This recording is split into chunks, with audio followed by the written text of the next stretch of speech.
Erin Stone. I'm from Cardiff by the Sea, California, and I'm a first year.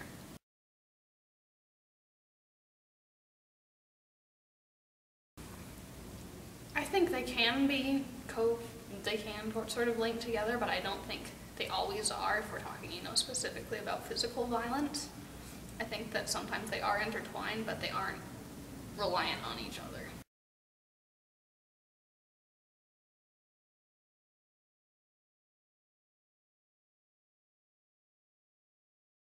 I think some people just have, a will to survive and a desire to go on and have something to live for. Maybe it may be another person or a goal or something they love doing.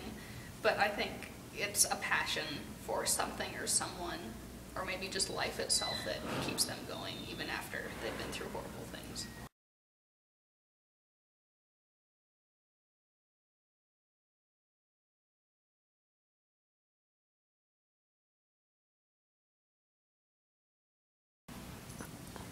I think that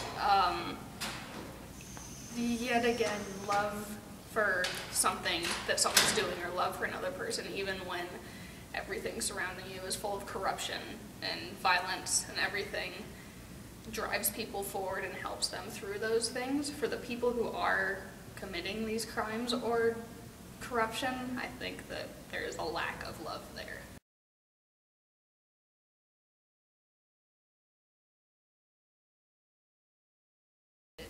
It has to start with, with education. I think that's really important, because people who grow up in a violent place, they're used to violence.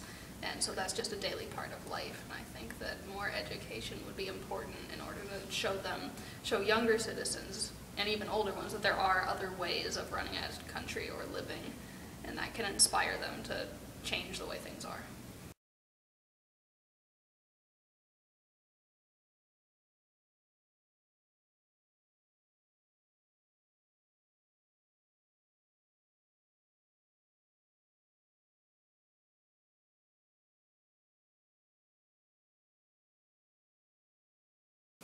Well, as for moral duty, I think first and foremost it's the people who are running it and causing whatever problems there are.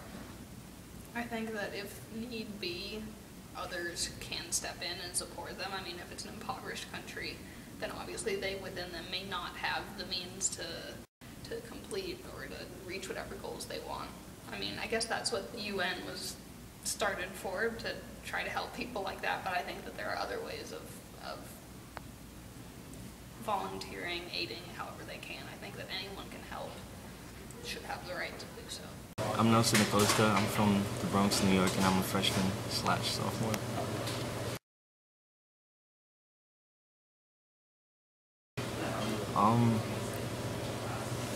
I think that it's natural as human beings, and this is a little cliche, to not appreciate, I guess, peace and love when we actually have it, or in moments where there's, an understanding or an agreement between two different groups of people that once were, very hostile towards each other. There's no recognition or appreciation for just how special that moment of peace is. And I think that inevitably it takes war and violence for us, after all the lamenting and the pain and the sorrow that it brings, because war is, it's never been something pretty, but I think after all of that is when we unite together, and then we're able to, I guess, take a step back and come to this realization, or peace itself is manifested in our eyes again, and it's almost like a new discovery all over again, and then we forget about it.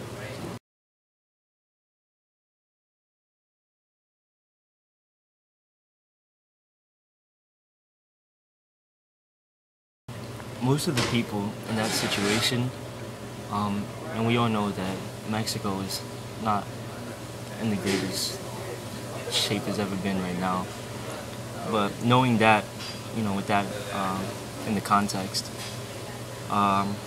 it's natural for a lot of these people, most of them come from very large, impoverished families, so it's natural to um, I guess, be determined and not get deterred by, not having a green card, or people telling you that, you can't make it. Like, it's human to want to live a better life. Seeing your loved ones and your family suffer. If anything, you do it more for other people than you do it for yourself, I think. And in a way, I think those are the people we should probably look up to. Because they might not be the most articulate people, but the fact that they have such, to me, they have a lot of valor, and just insurmountable ambition that we should probably learn from.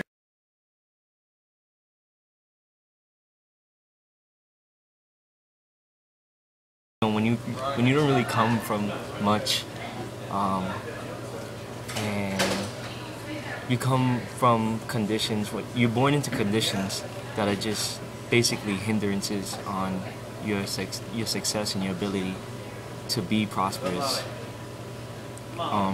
Really, all you can rely on is the support of your family, and that support is obviously the foundation of it would be love, and having that, and this is almost like an idealistic way, I guess, to think about it, like a fairy tale way of thinking, like all you need is love. But it's true though, like coming from those type of situations, you have to rely on what you got, and I feel like that's where love comes into play in such circumstances, and that this is the only thing keeping these people going. And when you don't have money, when you don't have a rich uncle, when you don't have an inheritance, or you don't get to live in the most affluent neighborhood, all you got are your hands and your family and love. So